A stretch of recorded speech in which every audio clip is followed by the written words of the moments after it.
Nós vamos trazer agora para você os destaques para você refletir um pouco sobre o tema da nossa entrevista do dia aqui no Viver é Melhor.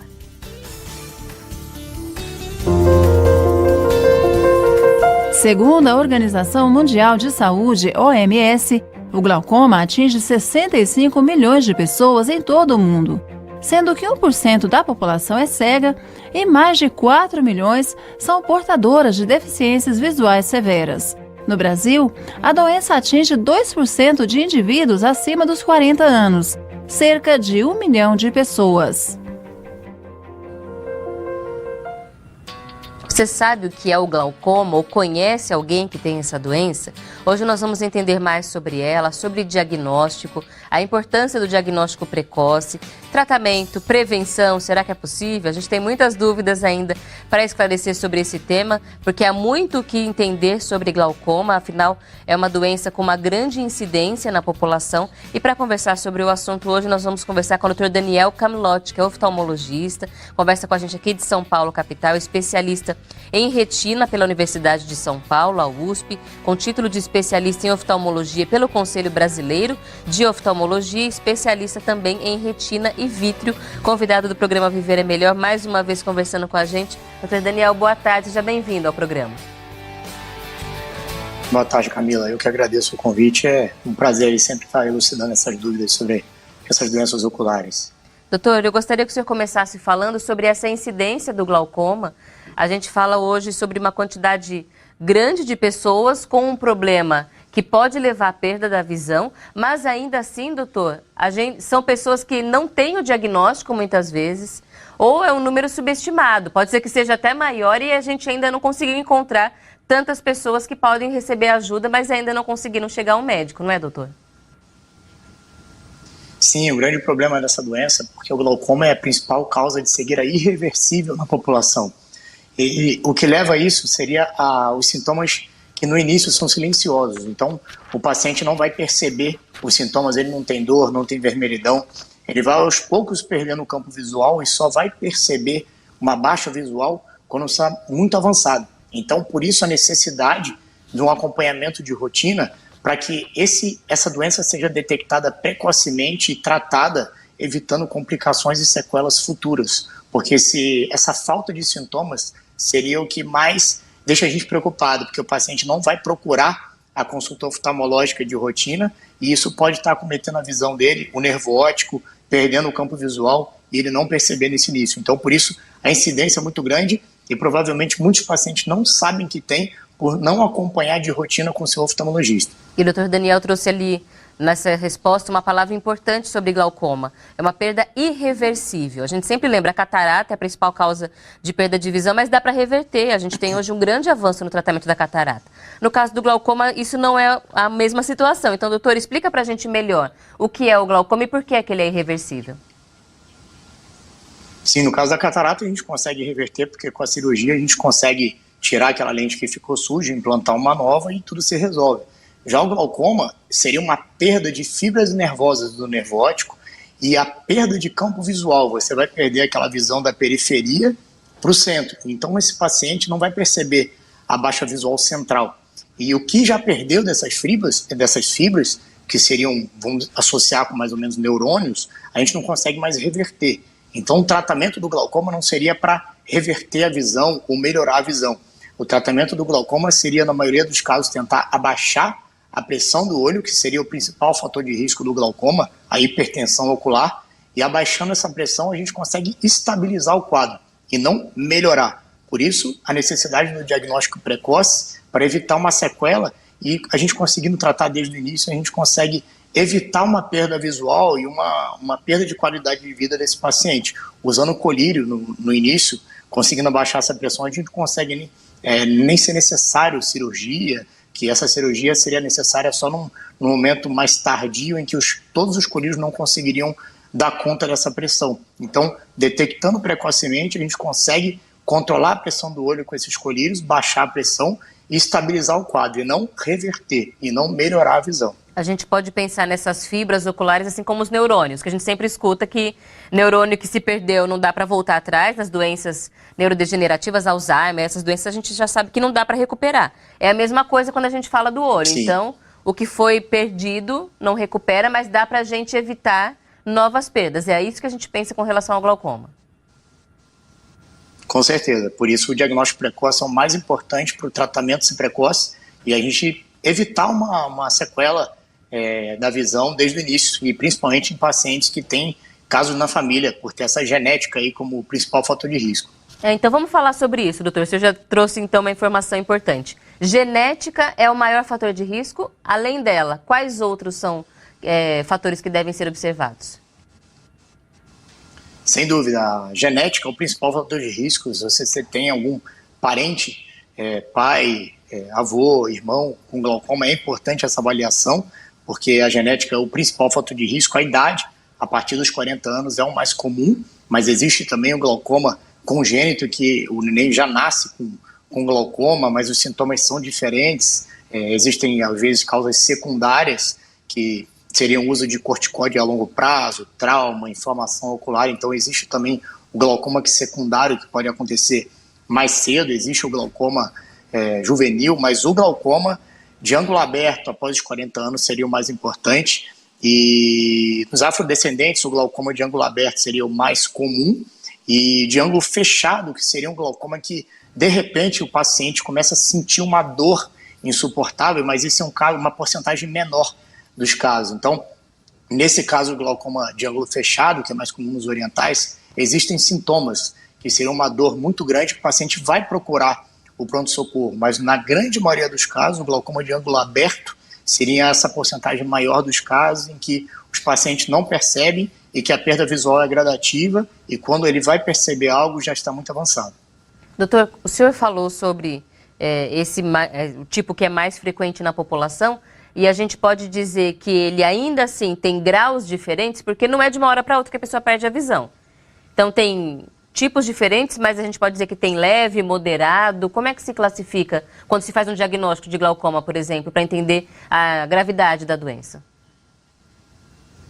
Sim, o glaucoma de ângulo aberto, a gente vai fazer o diagnóstico avaliando esse paciente, fazendo a anamnese, investigando o histórico familiar, e na consulta a gente consegue fazer a tonometria, que existe aquela tonometria de sopro em que você realiza um sopro no olho, que indiretamente a gente consegue perceber essa pressão, mas isso seria mais uma triagem, em que quando esse tonômetro de sopro ele dá uma pressão mais alta, a gente vai investigar com tonômetro de aplanação, que seria um conezinho azul que chega próximo do olho. A gente pinga o anestésico e uma coloração chamada fluoresceína para conseguir avaliar a pressão desse olho. Nisso a gente consegue ver se a pressão desse paciente está alta ou não. E no mesmo dia, na avaliação, a gente consegue avaliar no fundo do olho um nervo óptico. E nesse nervo óptico, ele tem uma escavação. É como se fosse um tubinho, uma tomada em que passam vários fios dentro. E no início você consegue ver que a escavação começa a aumentar. Vamos dizer que essa escavação ocuparia, na maioria dos casos, 30% do tamanho desse nervo óptico. E com o avançar do tempo, essa escavação vai aumentando com a evolução do glaucoma.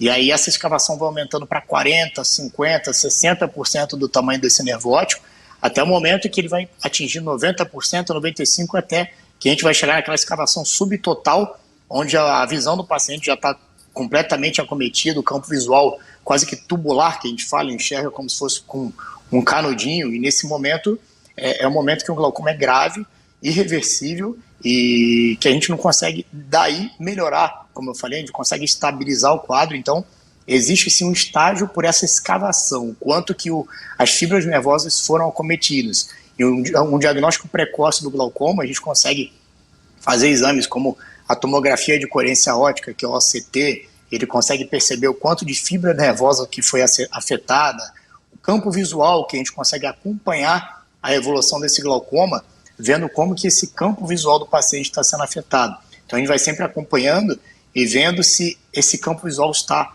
aumentando gradativamente o acometimento dele ou não. Então o acompanhamento do glaucoma com esse campo visual também é muito importante para a gente saber se os colírios estão fazendo efeito, se é necessário trocar por outro, adicionar, se é necessária a cirurgia.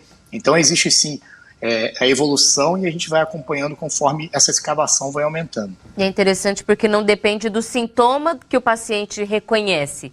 Porque nem sempre a gente tem essa capacidade de entender se está melhorando ou está piorando, mas é um exame que o médico consegue avaliar e acompanhar esse resultado porque o doutor falou, já é uma doença que começa silenciosa. A gente tem mais ou menos uma média de intensidade, de perda de visão, que é quando o paciente começa a reconhecer que tem alguma coisa estranha, doutor?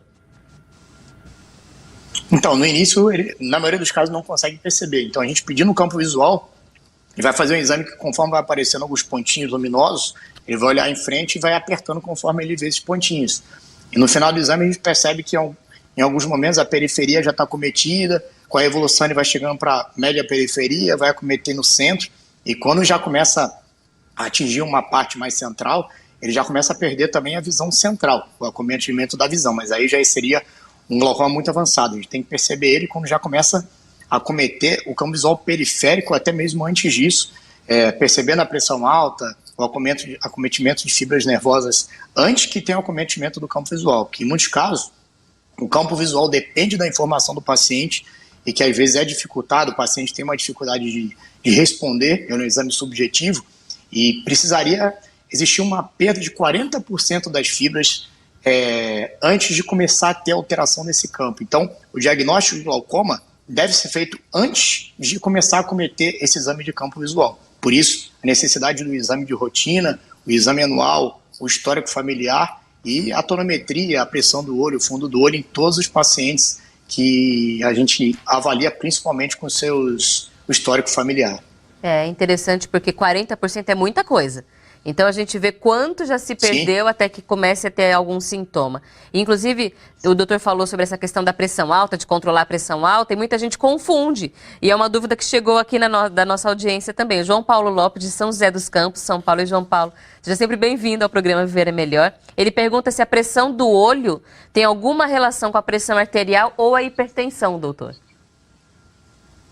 Não, a pressão ocular a gente mede com um cone que chega perto do olho, um azulzinho, que a gente vai juntando no aparelho, a gente consegue ver os dois semicírculos se encontrando e nisso a gente consegue perceber a pressão do olho, que numa média de 10 a 21 milímetros de mercúrio estariam dentro da normalidade, sendo que existe o glaucoma de pressão normal, como uma pressão de 21 pode ter uma espessura da córnea fina e fica falseado para menos. Então, não existe um número, deve tudo ser avaliado, mas a pressão do olho não tem uma relação direta com a pressão arterial. A pressão arterial pode acometer a visão, causando uma trombose na retina, uma oclusão venosa da retina, causando uma baixa visual, pode acometer, causando uma lesão do nervo óptico também, que a gente chama de neuropatia óptica não isquêmica, né, que a gente fala, neuropatia óptica isquêmica aguda não arterítica, isso seria no caso da pressão arterial alta, mas não tem relação direta com a pressão do olho. Então é importante fazer essa dissociação. Não quer dizer que você tenha pressão alta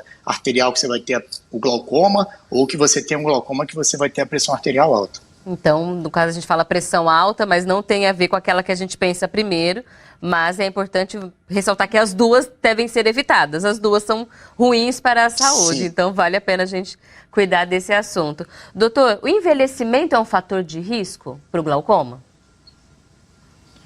Sim, porque na maioria dos casos, esse glaucoma de nível aberto, ele vai acometer pessoas com mais de 40 anos. Então, a gente diz que quanto mais idoso, tendo histórico na família positivo, é um fator de risco. Mas, como eu falei, existem também glaucoma congênito, que seria aquele que a criança já nasce, o bebê já nasce com um tipo de glaucoma, o glaucoma juvenil, o glaucoma secundário ao uso de medicamentos como corticoide, o glaucoma secundário ao trauma, inflamação, que seria uveíte. Então existem também outros tipos de glaucoma, mas sim a idade seria um fator de risco para o glaucoma.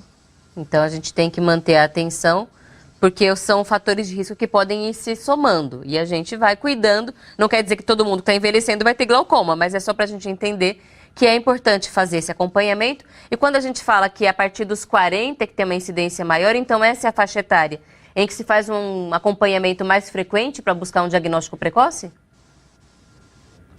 A gente faz uma procura mais, assim, com um maior cuidado em pacientes com maior de 40 anos. Eu acho que o exame oftalmológico deve ser feito com cuidado maior, fazendo-se a tonometria, a pressão do olho, mesmo sem sintoma nenhum, como eu falei, em pacientes maiores de 40 anos, a fundoscopia, a avaliação do nervo óptico, que, como eu falei, às vezes a pressão é boa, às vezes existe o glaucoma de pressão normal, em que você avalia a pressão do olho, ela está boa, mas a gente olha o fundo do olho, olha o nervo óptico, ele tem uma escavação aumentada com sinais de glaucoma. Então, tudo deve ser associado. O glaucoma não é só um exame que você vai falar você tem glaucoma.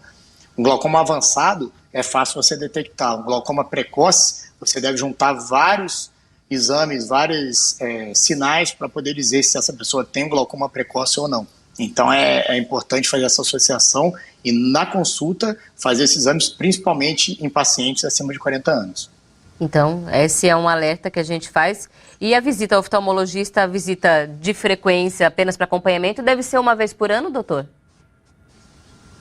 Pelo menos uma vez por ano, mas existem pacientes que a frequência deve ser aumentada, paciente que já tem glaucoma, que precisa acompanhar, um glaucoma mais avançado, que precisa acompanhar mais de perto, pacientes com diabetes, que podem ter a retinopatia diabética, pacientes que têm maior tendência a ter descolamento de retina, sintomas. Então, existem pacientes que necessitam de uma frequência maior, mas pelo menos uma vez por ano, mesmo não tendo sintoma.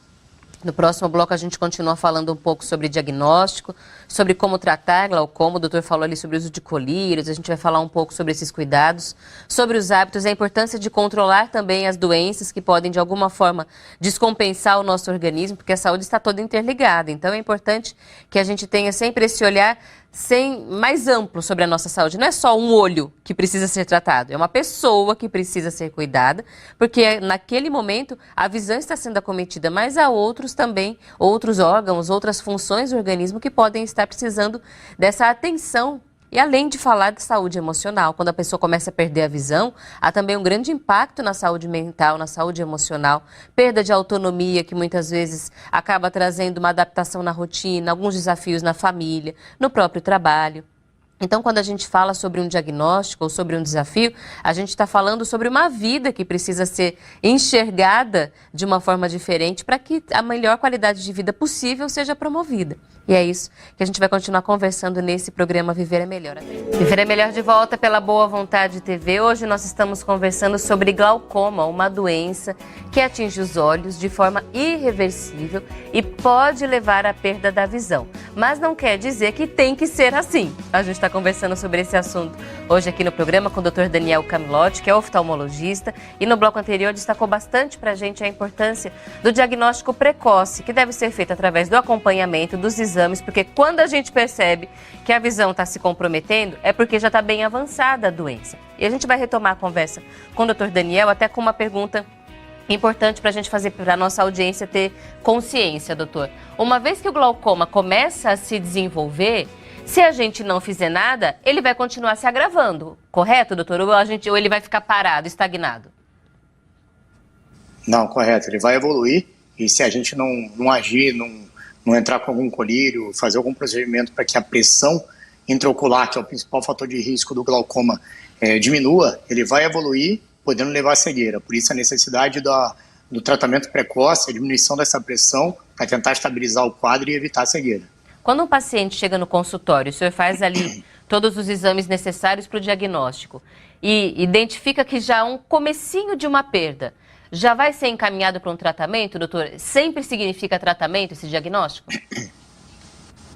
Sim, existe a maioria dos casos que você já vê uma perda, que você afere a pressão do olho está alta, existe aquela escavação do nervo aumentada, sinais de histórico na família de glaucoma, então tudo isso seriam fatores de risco que você já necessita entrar com colírio. Então você vai acompanhando, ver se aquele colírio sozinho fez o efeito necessário, se você precisa associar outro, trocar para algum outro, se você mesmo com o colírio está tendo alguma evolução no campo visual, você vai associar algum outro colírio, até em último caso, realizar a cirurgia, sempre explicando ao paciente que realizar a cirurgia não quer dizer melhorar a visão, e sim a cirurgia para criar um canal de drenagem do líquido que está aumentando a pressão do olho, melhorando assim a pressão do olho. Então a ideia da cirurgia também seria diminuir a pressão do olho. Tanto nos colírios seria essa ideia de a hipotensão, diminuir a pressão do olho, e a cirurgia também, e não a melhora da visão. A cirurgia do glaucoma não busca a melhora da visão, e sim a estabilidade do quadro quando os colírios não conseguem segurar esse aumento da pressão. Os colírios são sempre a primeira alternativa de tratamento, doutor? Na maioria dos casos, sim. Existem casos que a gente chama de traque social, a trabeculectomia, que seria a primeira cirurgia, quando o paciente não tem condições financeiras de conseguir usar o colírio, sendo que alguns colírios eles até conseguem procurar e usar pela farmácia de alto custo. Então, existem algumas outras indicações, né, da cirurgia, mas a principal seria o não controle da pressão do olho com os colírios, da forma mais conservadora. E a gente indicaria a cirurgia, na maioria dos casos seria essa a indicação cirúrgica, mas a gente tenta sempre começar o controle da pressão com colírios hipotensores. Quando a gente fala de controlar a pressão arterial, e aí eu estou fazendo um paralelo mesmo com outro tipo de hipertensão, a gente fala de uso diário de medicamentos para conseguir esse controle. Quando a gente fala de controlar a pressão intraocular, também é uso diário de medicamento para manter sob controle, doutor? É assim que vai ser o tratamento? Sim, o tratamento é crônico, a partir do momento que você começou, você vai usar a vida inteira. Muito paciente pergunta, eu vou precisar continuar usando depois de um mês? Sim, porque enquanto você está usando o colírio, ele está fazendo efeito e baixando a pressão do olho.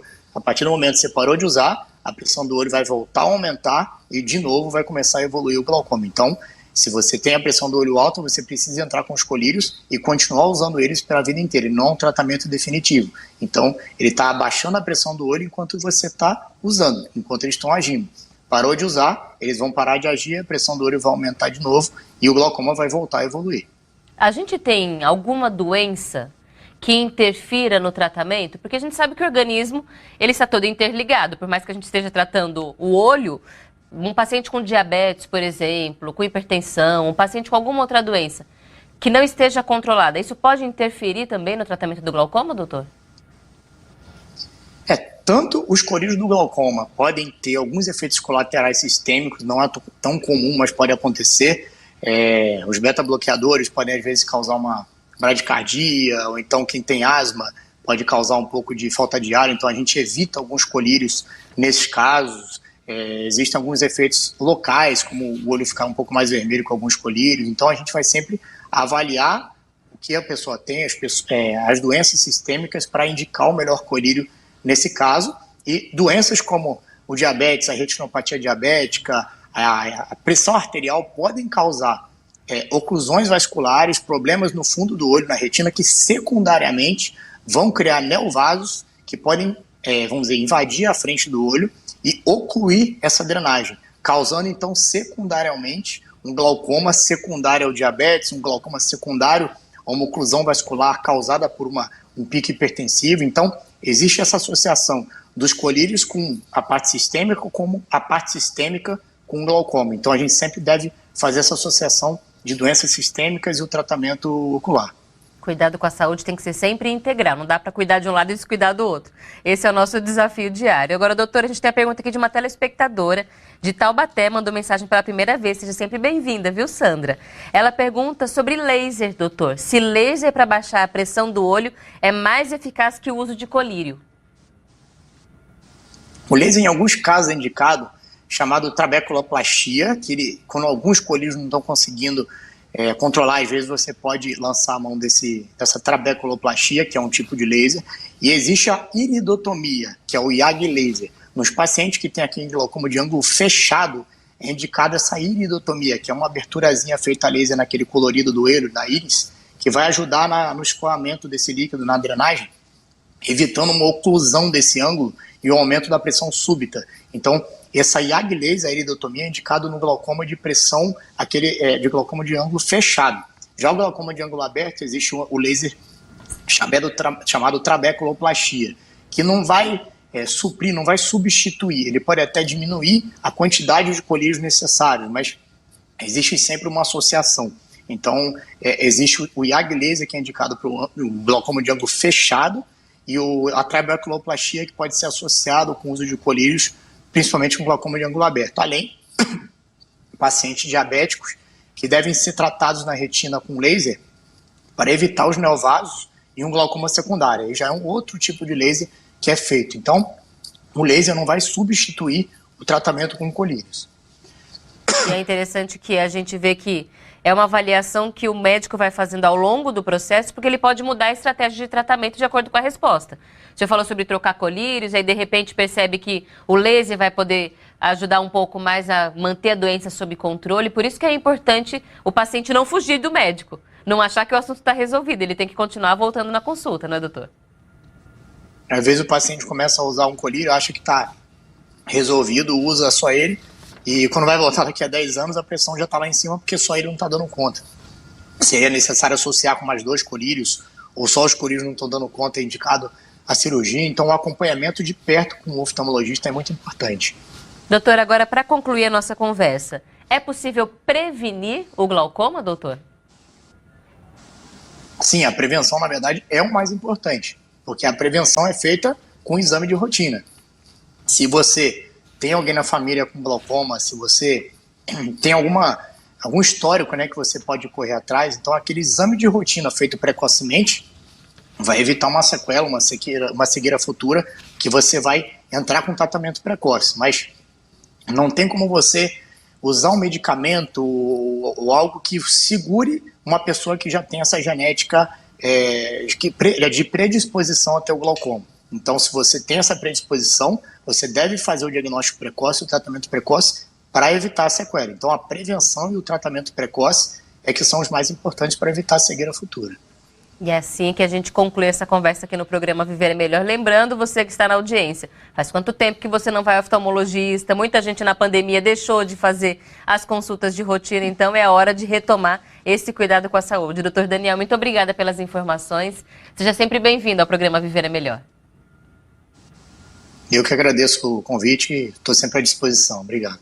Agradecemos ao nosso convidado de hoje, Dr. Daniel Camlotti, oftalmologista, especialista em retina pela Universidade de São Paulo e com título de especialista em oftalmologia pelo Conselho Brasileiro de Oftalmologia, trazendo para a gente as informações hoje sobre glaucoma e a importância de nós cuidarmos da nossa saúde. E essa mensagem final que o doutor trouxe é muito importante até para a gente refletir sobre como a gente lida com esses temas. Há doenças que a gente não vai conseguir evitar. Quem tem a genética para desenvolver glaucoma, a gente não pode fazer nada sobre isso.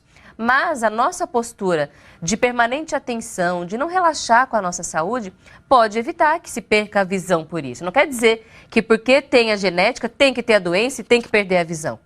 Nós podemos interferir na forma como os desafios aparecem na nossa vida e se ampliam. Muitas vezes a gente faz um diagnóstico logo no comecinho e mantém assim por toda a vida ou tem um avanço bem mais lento do que se a gente não fizesse nada. Qual vai ser a nossa postura? A gente vai se entregar, vai jogar a toalha ou nós vamos agir de uma forma mais ativa, com mais disposição e responsabilidade para evitar que isso aconteça? E isso é o que nós temos que trazer para todos os assuntos da área da saúde.